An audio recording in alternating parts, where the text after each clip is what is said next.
Chocolate cake එකක් හදන්න යන්නේ. මෙන්න මේ ඉන්ග්‍රීඩියන්ට්ස් ටික අපිට මේ කේක් එක හදන්න ඕනි වෙනවා. ඉතින් ඇත්තටම මම චොක්ලට් කේක් එක මීට කලින් හදලා නැහැ. මේ ෆස්ට් ටයිම්. ඉතින් මං හිතුවා ඒක ඔයාලත් එක්ක ෂෙයා කරගත්තොත් හොඳයි කියලා. මෙන්න මේ විදිහට අපිට මුලින්ම මෙන්න මේ බඩු ටික අපි ලෑස්ති කරගන්න ඕනි කේක් එක හදන්න. ඉතින් අපි ඇස්ට්‍රා ග්‍රෑම් 125ක් වාජනයකට දාගෙන ඒකට සීනි ග්‍රෑම් 125ක් දාගන්නවා. ඉතින් ඒ විදිහට මේක හොඳට අපි බීට් කරන්න ඕනි. මේක හොඳට මෙන්න මේ විදිහට වුණාට පස්සේ අපි බිත්තර දෙකක් ඕනි කරනවා. මුලින්ම එක බිත්තරයක් දාලා ආපහු බීට් කරනවා. ඊට පස්සේ හොඳට ක්‍රීමි එකට බීට් වුණාට පස්සේ අපි ඊළඟ බිත්තරේ දාලා මේක බීට් කරගන්න ඕනි. ඔන්න ඔය විදිහට තමයි මේක බීට් කරගන්න ඕනි. ඉතින් මේක සුවඳ කරගන්න අපිට වැනිලා බින්දුවක් දාගන්න පුළුවන්. ඔයාලට කැමති විදිහට සුවඳ වැඩි කරගන්න.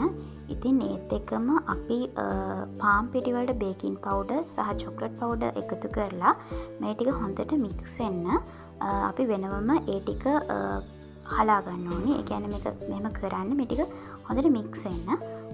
ඉතින් මේක 4 පාරක් විතර හොඳට කරාගෙන පස්සේ අපිට හොඳට මික්ස් කරගන්න පුළුවන්. ඉතින් ඒත් එක්ක අපි කේක් පැටියට ඇස්ට්‍රා දාලා අන්න මේකට හාෆ් ෂීට් එකක් දාලා තියෙන්නේ. ඒ විදිහට ඒක හදා ගන්න ඕනි. ඊට පස්සේ අපි මික්ස් කරගත්ත පිටියකට අපි බීට් කරගත්ත එක මික්ස් කරලා විස්ක් එකකින් අපි මික්ස් කරන්න ඕනි. මේ අවස්ථාවේදී අපි බීට් කරන්නේ නැහැ. ඉතින් ඒ අතරතුර අපි එයා ෆ්‍රයර් එක ෆ්‍රී හීට් වෙන්න දානවා විනාඩි 8ක් 160කට. ඊට පස්සේ අපේ කේක් පැටියට බැටර් එක දාගෙන එයා ෆ්‍රයර් එකට මේ විදිහට දාගන්නවා. විනාඩි 25ක් මම මුලින්ම දාගත්තා. ඊට පස්සේ බේක් කළා මදි නිසා ආපහු විනාඩි 10ක් බේක් කරගත්තා. ඉතින් ඊට පස්සේ හොඳට බේක් කරලා තිබුණා. හොඳට පිපිලා තිබුණා. හරිම සුවඳයි.